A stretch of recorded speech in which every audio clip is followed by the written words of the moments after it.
Bonjour, alors aujourd'hui je vais vous présenter mon outil de synthèse qui est une carte conceptuelle qui inclut tous les grands thèmes et modèles que nous avons vus en classe pour le cours PPA 33661 Intervention pédagogique raisonnée, en établissant différents liens entre eux afin de nous permettre de faire une analyse raisonnée dans l'étude de cas qui pourrait être théorique tout comme pratique lors d'un stage ou lors de ma pratique future. Pour soutenir les élèves ayant des besoins particuliers, il faut se poser quatre questions principales. De quoi il s'agit? À qui ça s'adresse?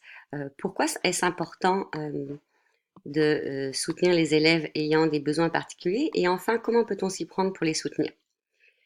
Si je commence par à qui ça s'adresse, on peut voir ici toute une subdivision qui, selon le FSC, il distingue les élèves à risque et les élèves HDA, qui sont les élèves handicapés en difficulté d'apprentissage ou d'adaptation. Les élèves HDA eux-mêmes se subdivisent en deux catégories. On a les élèves handicapés et les élèves en difficulté d'apprentissage. Les élèves handicapés, on peut distinguer ceux qui présentent un trouble du spectre de l'autisme, ceux qui présentent une psychopathologie ou bien une déficience langagère sévère ou également une déficience intellectuelle moyenne à sévère. Pour les élèves en difficulté d'apprentissage, euh, soit ils présentent des difficultés d'apprentissage, soit ils présentent des troubles d'apprentissage. Ce n'est pas la même chose. Ceux qui présentent des troubles d'apprentissage, c'est inné. On peut les aider, mais le trouble restera toujours présent. Alors que pour les élèves présentant des difficultés d'apprentissage, c'est possible de contrer les effets. Pour les élèves présentant des troubles d'apprentissage, on peut distinguer ceux qui présentent des troubles de dysorthographie, nous avons la dyscalculie, la dyspraxie, également le syndrome de dysfonction non verbale. Pour les élèves qui présentent des difficultés d'apprentissage, on distingue les élèves qui présentent un trouble du comportement, ceux qui présentent un TDA ou un TDAH, et également les troubles graves du comportement. Enfin, pour les élèves en difficulté d'apprentissage, on a également ceux qui présentent une déficience langagère légère à moyenne et également une déficience intellectuelle légère. Donc, c'est bien important déjà de distinguer de quel élève on parle, à quelle catégorie il appartient. Ensuite, quand je veux regarder de plus près de quoi il s'agit réellement quand on parle de soutenir les élèves ayant des besoins particuliers, il y a deux politiques du ministère qui clarifie cet aspect. La MEC en 1999, par sa politique sur l'adaptation scolaire, a mis en évidence l'importance d'intégrer les élèves HDA à la classe ordinaire, selon le principe de normalisation. Ils ont également parlé de l'importance de la prévention, de l'intervention rapide par un plan d'intervention, et également qu'il fallait évaluer individuellement les capacités et besoins de ces élèves.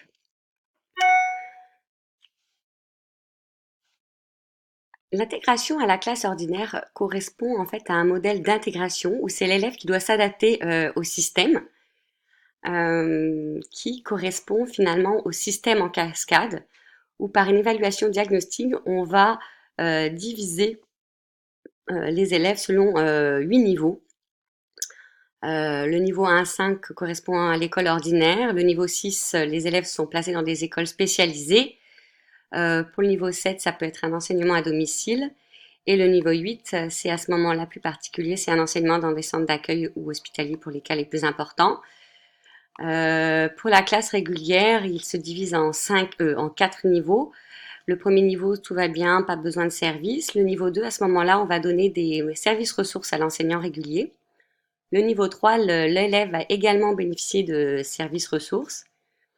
Le niveau 4, on va permettre à l'élève de participer à une classe ressource. Et enfin, la classe spécialisée correspond au niveau 5. J'ai défini ici les différents modèles de services pour lesquels chacun des niveaux était relié. Nous verrons plus précisément par la suite à quoi correspondent ces différents modèles de services. Alors maintenant, je vais revenir à une nouvelle publication de la MEC en 2003 qui correspond au cadre de référence pour l'établissement des plans d'intervention pour les élèves HDA. Il y a une nouvelle approche très intéressante qu'ils ont soulevée, c'était qu'il n'était pas suffisant de faire l'évaluation individuelle des capacités et besoins des élèves EHDA pour les soutenir, mais qu'également il fallait considérer l'influence de l'environnement de l'élève sur la réussite scolaire, qui pouvait constituer soit un facilitateur ou un obstacle. En effet, l'influence de l'environnement, on peut distinguer les facteurs personnels, les habitudes de vie de l'élève et ses facteurs environnementaux.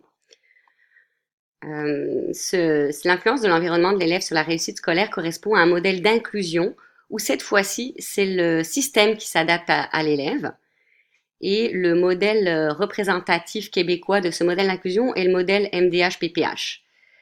Il correspond à une approche non catégorielle et en fait, c'est un cadre pour l'analyse des caractéristiques et des besoins de l'élève dans son contexte.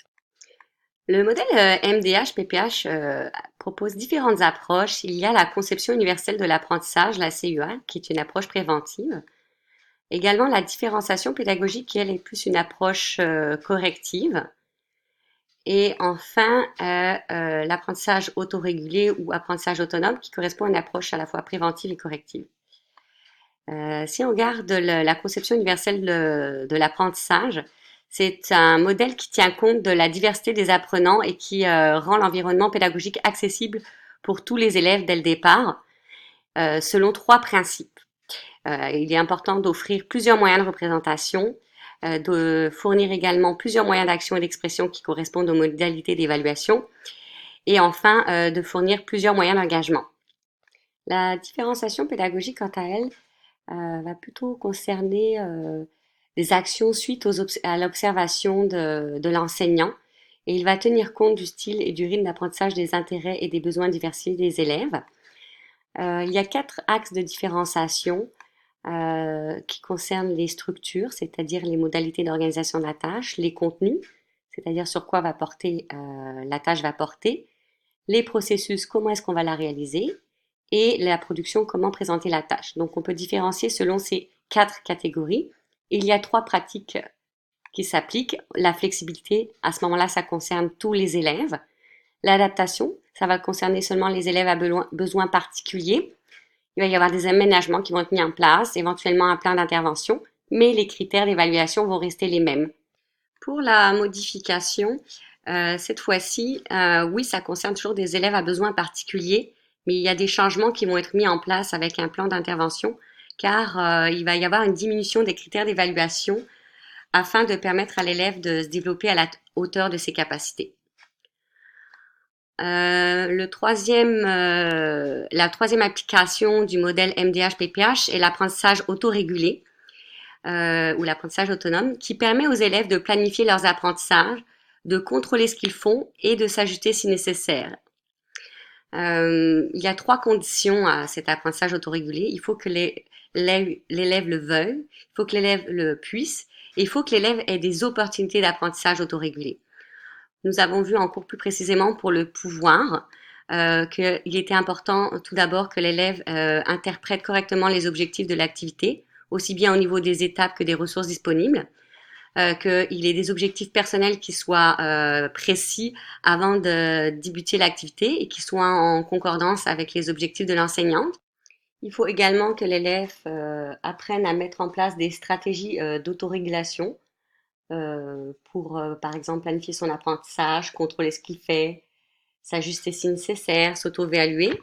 Et enfin, il faut qu'il dispose de stratégies cognitives pour transformer des informations en connaissances. Maintenant, nous allons voir comment nous pouvons soutenir ces élèves ayant des besoins particuliers. Tout d'abord, l'intervention de l'enseignante est primordiale. Il faut que cette dernière applique le plan d'intervention et qu'elle fasse preuve d'approche pédagogique qui soit spécifique aux besoins et difficultés des élèves selon les différentes approches pédagogiques que nous avons vues avant. L'implication des parents, de la direction d'école et de divers spécialistes est primordiale et l'enseignante doit collaborer avec tous ces intervenants-là. Si on parle des divers spécialistes, on a la psychologue scolaire, l'orthopédagogue et d'autres spécialistes aux besoins. L'intervention de divers spécialistes avec l'intervention de l'enseignante vont aboutir à différents modèles de services. On peut proposer à l'élève un service direct auprès de l'élève à l'intérieur de la classe qui correspond à un modèle inclusif. Il y a les cas de co-enseignement, de looping, de redoublement et décloisonnement qui font partie de ces services-là.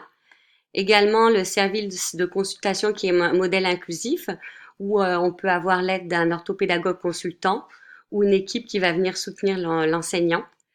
Et enfin, les services directs auprès de l'élève, mais cette fois-ci à l'extérieur de la classe, qui correspondent donc plus à un modèle intégratif, où l'élève va être placé dans des classes spéciales ou dans une école spéciale, ou enfin peut avoir un cheminement particulier de formation. Les classes spéciales, on peut distinguer les classes adaptées, les classes ressources, les classes spécialisées et les classes d'appoint. Donc vraiment, selon les besoins de l'élève, ils vont être placés dans une de ces catégories. Enfin, il y a d'autres façons également d'aider ces élèves à besoins particuliers. Et l'aide technologique peut être d'un grand recours, particulièrement pour des élèves présentant des problèmes de dyspraxie. Mais cette aide technologique peut être utile pour tous les élèves. On peut le voir comme une approche CUA. Le travail avec les pairs, soit par l'apprentissage coopératif, soit par le tutorat, peut vraiment venir en aide aux élèves à besoins particuliers. Toutes ces actions pour soutenir les élèves à besoins particuliers, il faut toujours garder en tête pourquoi est-ce important de les appliquer, parce que ça va favoriser l'inclusion et la réussite scolaire des élèves ayant des besoins particuliers, parce que les élèves ont le droit d'être scolarisés dans le cadre le plus normal possible, parce qu'il faut savoir tenir compte des capacités et des besoins des élèves afin de faciliter la réussite du plus grand nombre, et qu'une école adaptée à tous les élèves est ce qu'on recherche. En conclusion, pour soutenir les élèves ayant des besoins particuliers, je vais tout d'abord me poser la question de quoi parle-t-on et m'appuyer sur les politiques du ministère en privilégiant évidemment un modèle d'inclusion. Je vais cerner quels élèves sont concernés, quelles sont leurs particularités afin de mieux adapter mes interventions. Je vais également voir les différentes façons de l'aider selon ses difficultés et ses besoins. Nous avons vu qu'il y avait trois approches principales qui répondent au modèle MDH-PPH, qui est la conception universelle de l'apprentissage, la différenciation pédagogique et l'apprentissage autorégulé. Il n'y a pas une méthode qui est meilleure qu'une autre, elles dépendent vraiment de la situation de l'élève. C'est l'enseignant en consultation avec l'équipe école et les parents qui peuvent choisir l'approche qui correspondra le mieux à l'élève. Également, ce qu'il faut savoir, ce qui est intéressant avec ce modèle MDH-PPH, c'est que nous avons le pouvoir en tant qu'enseignants d'intervenir positivement dans des situations de handicap vécues dans les activités éducatives en adaptant le contexte éducatif aux caractéristiques des élèves, puisqu'en fait cet handicap ne dépend pas seulement des caractéristiques de l'élève, mais bien de son interaction avec son environnement. Pour terminer, je dirais que il faut toujours garder à l'esprit pourquoi il est important de soutenir les élèves à besoins particuliers. En effet, notre mission en tant qu'enseignant est de leur permettre d'atteindre leur plein potentiel en étant à l'écoute de leurs capacités et de leurs besoins. C'est bien important.